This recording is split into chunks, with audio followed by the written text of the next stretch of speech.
میں بس دو باتیں عرض کروں۔ ایک تو ایام اعزا، جو لوگ ہمیں جانتے ہیں وہ جانتے ہیں، جو نہیں جانتے وہ جان لیں کہ ہمارے نزدیک سب سے زیادہ جس چیز کو اولویت اور اہمیت حاصل ہے وہ ذکر امام حسین علیہ السلام ہے، وہ کربلا والوں کا ذکر ہے، وہ اہل بیت کے ذکر کی ادائیگی اور ان سے محبت کا اظہار ہے۔ ہم اجر رسالت کی ادائیگی قل لا اسألکم علیہ اجرا الا المودۃ فی القربہ کے حکم پر عمل کرتے ہوئے محرم میں، ماہ رمضان میں، ربیع الاول میں سال بھر ہر نماز کے بعد امام حسین کو سلام کرتے ہیں اور نبی کی آل سے پیار کرتے ہیں۔ یہ کام جو ہمیں اللہ نے عطا کیا ہے، جو ہمیں ذمہ داری سونپی ہے، اس کام میں کوئی رکھنا کسی طرح کی قربانی، کسی طرح کے نقصان، کسی طرح کی رکاوٹ سے فرق پڑنے والا نہیں ہے۔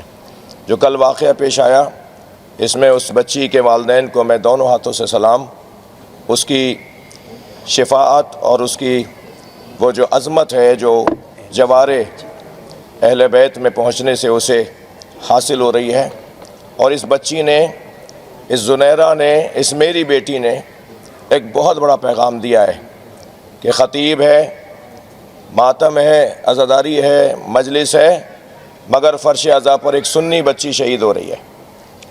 یہ زنیرہ اس نے ختم کر دیا، فیصلہ سنا دیا اس بچی نے اپنی جان دے کر کہ عزاداری سید الشہداء کسی خاص مسلک اور مکتب کی میراث نہیں ہے، یہ پاکستانیوں کا حسن ہے، پاکستانیوں کا افتخار ہے، ہمارے وطن کی ایک شان ہے کہ یہاں محرم میں ہندو، مسلم، سنی، شیعہ سب مل کر امام حسین علیہ السلام سے محبت کا اظہار کرتے ہیں۔ کام جو جیسا کہ مولانا نے فرمایا، اس کے بعد کوئی بات بنتی نہیں ہے کہ میں کچھ کہوں، بس اتنا کہوں کیونکہ مجلس بھی پڑھنی ہے۔ یہ جو مجمع باہر آیا ہوا ہے یہ میری تقریر سننے، یعنی میری مجلس سننے کے لیے آیا ہے، مجھ سے ذکر اہل بیت سننے آیا ہے، اور آج جناب علی اصغر کا ماتم ہے۔ آج حضرت امام حسین کے سب سے بڑے مجاہد کا ماتم ہے، سب سے کم سن جو سب سے بڑا مجاہد ہے۔ عزاداری میں رکاوٹ، کبھی بم دھماکے ہوتے ہیں، کبھی ٹارگٹ کلنگ ہوتی ہے، کبھی خود کش دھماکے ہوتے ہیں، کبھی مجلسوں پر حملے ہوتے ہیں، اور کبھی پنجاب جیسے صوبے میں پولیس انتظامیہ مجلسوں کو روک کر دہشت گردوں کا کام کرتی ہے۔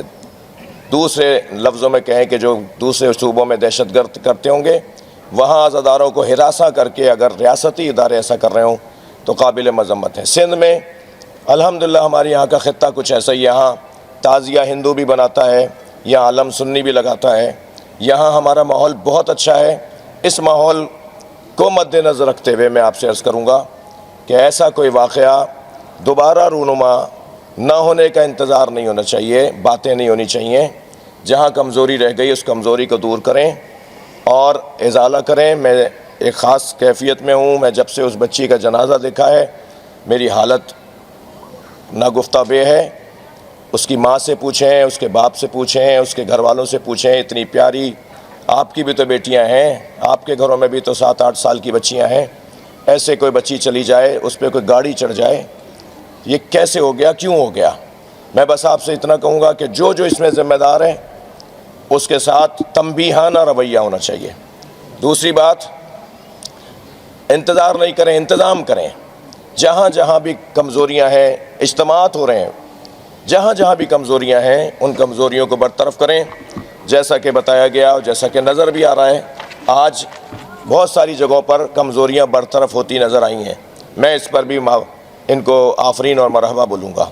بس اتنا عرض کروں گا کہ خدا نہ خواستہ میرے منہ میں خاک، اگر ایسا کوئی حادثہ واقعہ پھر دوبارہ ملک میں خدا نہ خواستہ پیش آئے، عزاداری متاثر نہیں ہونی چاہیے، مجلس بند نہیں ہونی چاہیے۔ ابھی بھی میں آپ سے شرمندہ ہوں کہ ہمارا ٹائم مجلس پڑھنے کا ہے اور ہم اس قومی مسئلے کے لیے آپ کے ساتھ بیٹھے ہوئے ہیں۔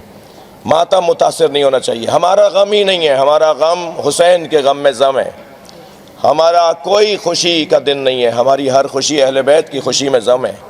لہٰذا ہمیں عاشورہ کی طرف بڑھنا ہے۔ سال بھر انتظار کرتا ہے ایک مولائی کہ عاشور کا دن آئے گا میں نبی کے نواسے کا پرسہ دوں گا۔ کسی طرح کی ایسی حرکت عاشورہ کو متاثر نہیں کرے۔ یہ تکفیریوں کو کھلی چھوٹ دینا سندھ کے مختلف شہروں میں، سبیلوں کے اوپر پابندیاں لگانا، یہ پنجاب میں جو کچھ ہو رہا ہے، یہ سب کسی طور بھی ہمیں گوارا نہیں ہے، ہمیں پسند نہیں ہے۔